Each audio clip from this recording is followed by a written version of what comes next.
So this video is for the parents out there of kids with disabilities. Now, I don't think that there's any parent that truly wants their kids to have a bad life. I don't think that there's any parent that doesn't want their kid to be happy and wants them to be alone and all of these things.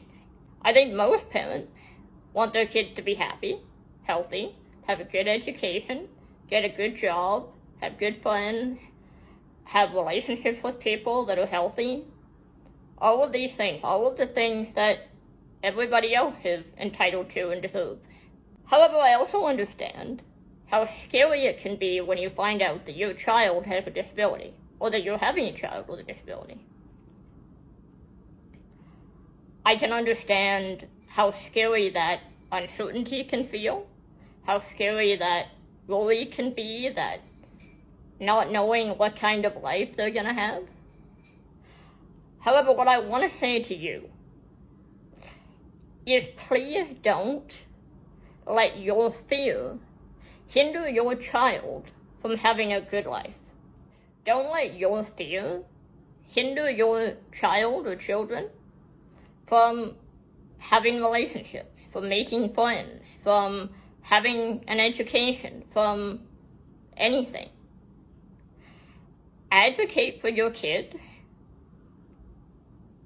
Be the cheerleader that your kids need, okay, to make sure that they have a good life.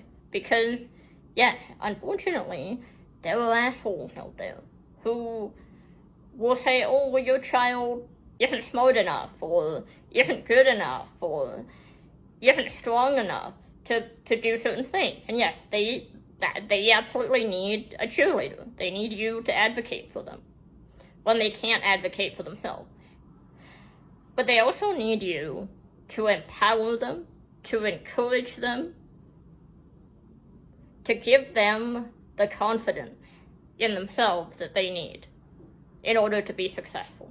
If you let your fear show, and you hover over them, and you prevent them from doing things, and making friends, and building relationships, and doing all of these kinds of things, they're never going to be fully independent and fully successful in their life. Because there's always going to be that doubt in the back of their head that, oh, I have a disability, so I can't do this. And yes, I felt that way for a long time.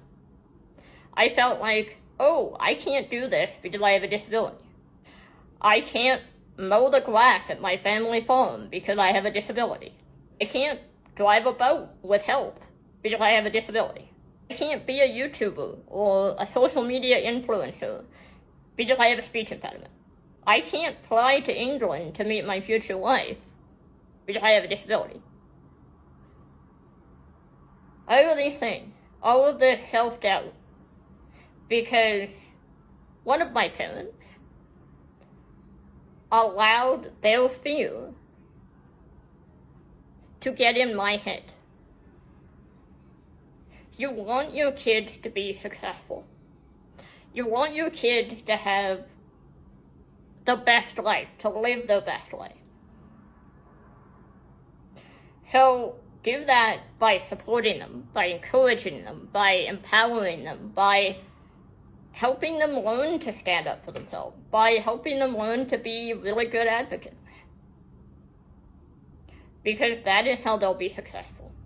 Because the whole reality is that one day you aren't going to be there. One day you aren't going to be there. And, you know, that is a big concern in the disability community, of parents worrying about what's going to happen to their kids after they pass away. Give them guidance, give them help, give them support, encourage them to be independent, or as independent as they can. There are tons of resources out there. There are tons of organizations out there that help people with disabilities, that help adults with disabilities. But the planting of that seed starts when they're kids. It starts with you, the parent or the guardian. It starts with you empowering them, with you supporting them, with you ensuring that they have the tools they need to be successful and to be as independent as they can be. So, again, don't let your fear hinder their ability. Remember what I said in the last video. You never truly know how your words can impact somebody. Don't let your words or your fear hinder your kid from being successful. Thank you. Have a great day, and I'll see you in the next video.